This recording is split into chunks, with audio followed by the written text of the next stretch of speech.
Thank you. Thank you.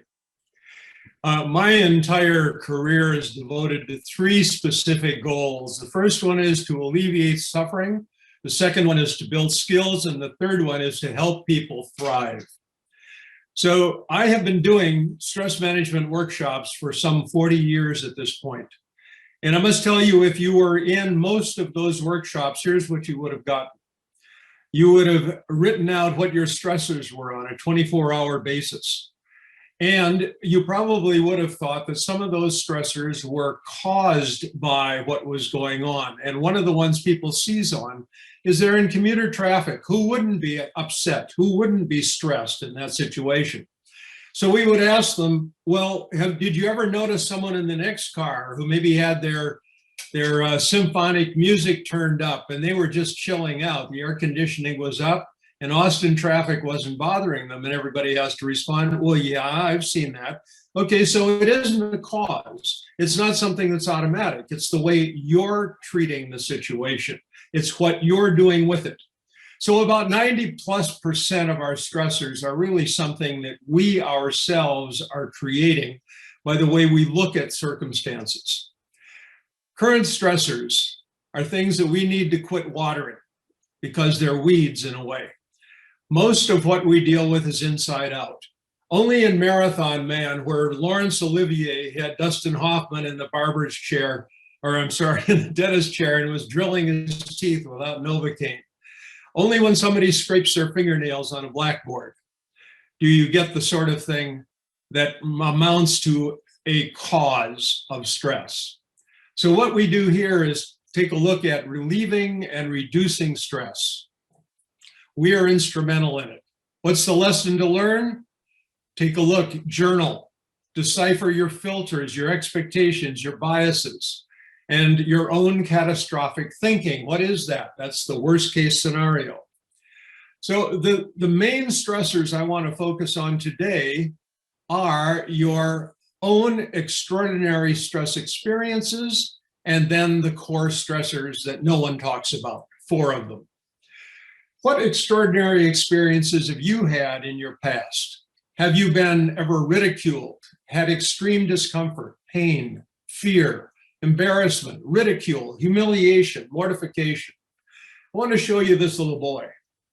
You can see him at 5, that's when he entered school, and you can see him at 6, that's when he ended the 1st grade. 47 inches of him at that time. He didn't think in North Dakota that he would have to be wearing his short pants all winter because it turns cold pretty soon. But when October came, which is when winter arrives in North Dakota, he found out he not only would be wearing short pants, he would also be wearing long stockings and a garter belt, while all of his friends wore Levi's, which are long pants. And then, to make it even worse, one day out on the school ground during recess, 4 of the older boys from the 6th grade came down to this little 1st grader, and one of them lifted up the bottom of his short pants to show the garter belt. I was being raised by my aunts, and I thought they were trying to make a girl out of me. So it was humiliating to begin with. When the older kids came and lifted my pants and looked at the garter belt and laughed, I was mortified. But if you're feeling sorry for me or feeling sympathy for that little boy, I would stop you right now, because this is not about a sympathy wipe. This is more about what can you learn from that? That's what you got. And you've had things like that in your background. Let me tell you what I've gotten from it. I was completely alone. I had no backup. No, my parents, my teachers, nobody was going to do anything as far as the continuation of being humiliated with those short pants. And so I learned a certain amount of self-reliance and confidence that have carried me through life. And that's as a 6-year-old. Let me give you some of the situations. One is when I was dealing with a law school and the administration in an eastern city, and I was doing a consultant job with them, and I gave them my feedback. They looked at me and said, well, they didn't see it that way at all. I looked back at them and said, you know, I think I'm one of the top 1% or so of synthesizers in this country, and I'd be willing to put my life on it. I think in time you will see that what I am telling you is true. On another occasion, I was in the Soviet Union when the USA-Canada Institute, which is their CIA for the United States, I was there on an exchange of psychologists and educators.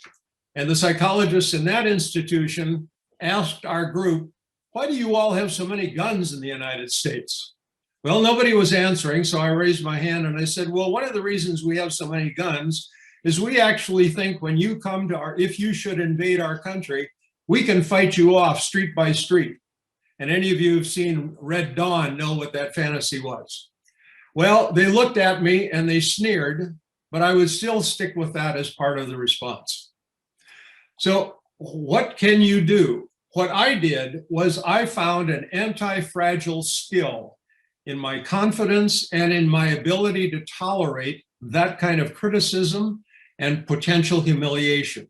In many cases, when I've been up against people, I estimate they don't have the willingness to go as deep to the core as I'm willing to go. So it's really an easy situation. What is your anti-fragile advantage? Change your stress to strength. Finally, the third portion, and the one that is typically not used in any stress management, are the core stressors, the ones we're blindsided by. You've got to weed those out. You've got to root them out.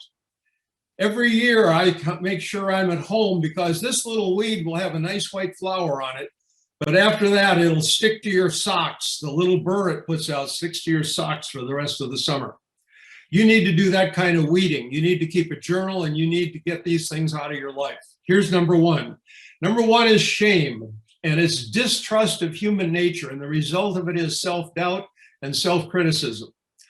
If I sat at your table when you first came to NSA, I told you, you're enough already. Accept yourself. Don't try to become someone else. Be who you are. The second main core stressor is success. No, not success in general, but the stuff you define and think other people need to accept you. Define your own success. Find your own satisfaction and fulfillment. The third one is survival. If in fact you distrust yourself, you probably think you have to keep striving and driving. Well, colleagues of ours who've retired told me it took them 2.5 to 3 years to get that whole achievement drive out of their system so they could get up in the morning and enjoy the day. And finally, the last one is salvation. Many people think they have to do the sneaky Pete. Every decision they make in their life is based on getting by St. Peter at the Golden Gate. But you can have heaven on earth. And I suggest that you take a look at some of these different issues, resolve them, and then you too can have that heaven on earth. Thank you.